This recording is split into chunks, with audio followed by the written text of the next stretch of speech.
नमस्कार। जिस तरीके से एक बागवान हर एक बाग में जाके अपने लिए फूलों को, अपने लिए पेड़ों को तलाश करता है जो वो अपने बगीचे में लगा सके, उसी तरीके से हर एक देश को अपने लिए नए नए आर्थिक संसाधनों की तलाश करते रहना चाहिए।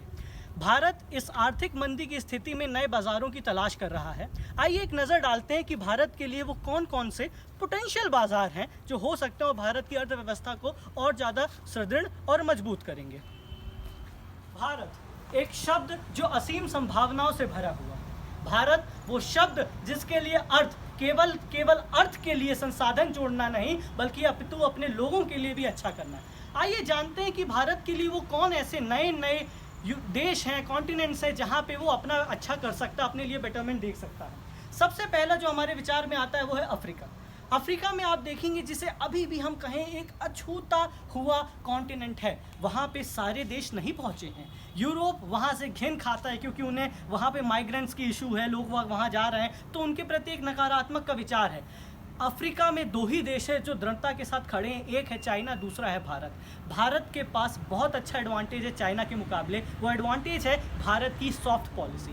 कहा जाता है कि चाइना वहाँ पे सिर्फ और सिर्फ ऑफिशियल से अच्छे संबंध बनाता है, लेकिन भारत की ये नीति और रणनीति रही है कि वहाँ के लोगों के साथ अपनत्व की भावना जोड़ना और अपने मत में आना।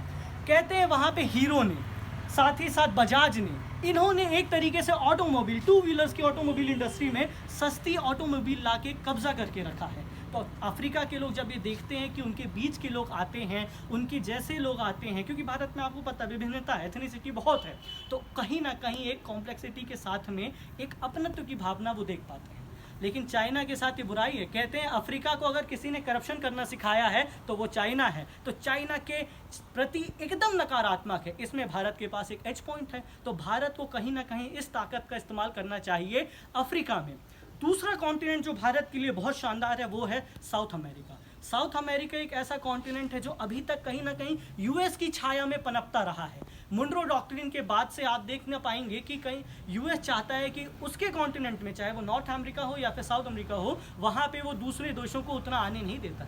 लेकिन अब नई परिस्थितियों के, नई भू राजनीतिक विषयों में जब आप देखते हैं तो कहीं ना कहीं वो कमज़ोर है और उस कमज़ोरी का फ़ायदा या उस कमज़ोरी की जो कमी है उसको पूरा कर सकता है भारत।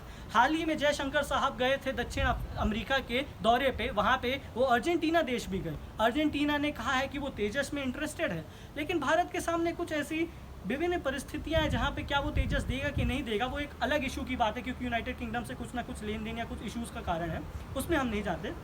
लेकिन ये दोनों देश चाहते हैं कि हम पैसों और पेसों में ट्रेड करें। पेसो वहाँ की करेंसी है, पैसा तो आप जानते हैं रुपए जो है हमारी करेंसी है। तो असीम संभावनाओं से भरे हुए ये दोनों कॉन्टिनेंट भारत को एक सुदृढ़ अर्थव्यवस्था के रूप में आगे रख सकते हैं। आपका क्या सोचना है इस विषय पे ज़रूर बताइएगा हमें। आपके विचारों के लिए हम इंतज़ार करेंगे।